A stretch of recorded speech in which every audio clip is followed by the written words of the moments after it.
سوچ کے ہم یہ سہ گئے، ہم وفا کر کے بھی تنا رہ گئے. ہمارا نام کیوں نہیں لیا جاتا آزادی کے؟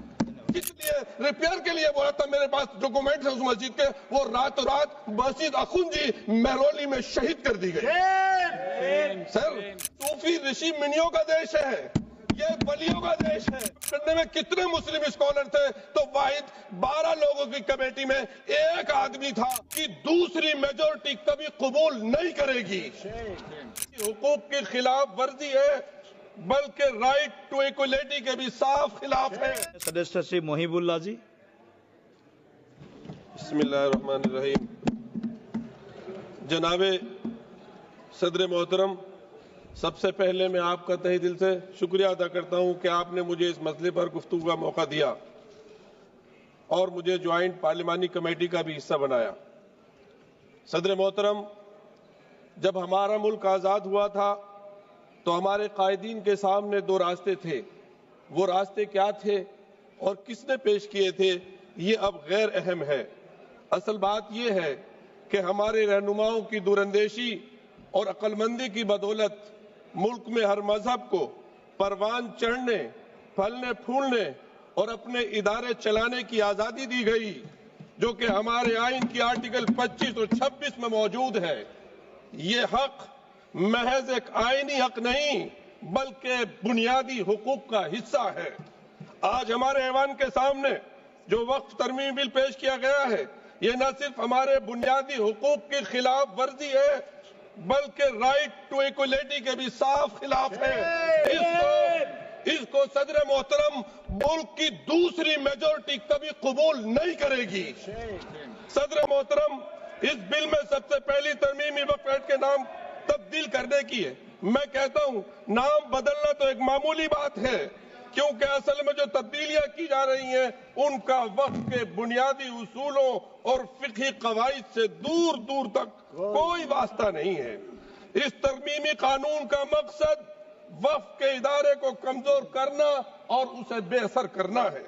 تاریخی طور پر وقف کے جتنے بھی قوانین بنے ہیں وہ اس اصول پر قائم تھے کہ مذہب میں دیے گئے وقف کے اصولوں اور شرائط کو ختم نہ کیا جائے. سن 1913 کا مسلم وقف ایکٹ، جس کا مانیہ منتری جی حوالے دے رہے تھے، اسی نیت سے لایا گیا تھا کہ وقف کے اصولوں کو قانونی طور پر تسلیم کیا جائے، نہ کہ انہیں تبدیل کیا جائے. سن 1923 میں، سن 1954 میں، سن 1995 اور 2013 کے تمام ترامیم وقف کے تحفظ کی نیت سے لائے گئے تھے اور اس کو قوت دینے کے لیے لائے گئے تھے، نہ کہ اس کو کمزور کرنے کے لیے لائے گئے تھے. وزیر محترم کو یہ اعتراض تھا کہ ہماری لائی ہوئی تجویز پر مسلم کمیونٹی شک کر رہی ہے. بے شک وہ کہہ رہے ہیں، شک کر رہے ہیں، اس لیے کہ انہوں نے وقف کے اصولوں کو اور فقہی قوانین کو مد نظر نہیں رکھا. صدر محترم، آپ خود جے پی سی میں تھے. میں نے سوال کیا تھا کہ اس وقت کو ڈرافٹ کرنے میں کتنے مسلم اسکالر تھے تو واحد 12 لوگوں کی کمیٹی میں ایک آدمی تھا، وہ بھی جوائنٹ.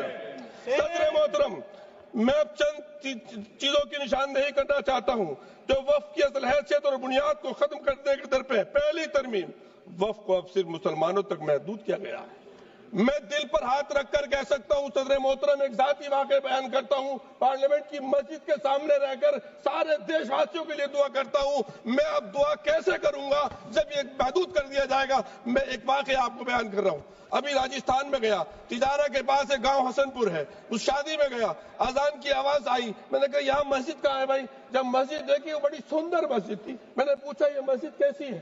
انہوں نے بتایا کہ یہاں 400 سال پہلے کوئی درویش تھے، اس پیڑ، وہ پیڑ بھی ابھی باقی ہے، وہ یہاں بیٹھتے تھے اور یہاں سے ہمارے ہندو مہاراجا جی گزر رہے تھے.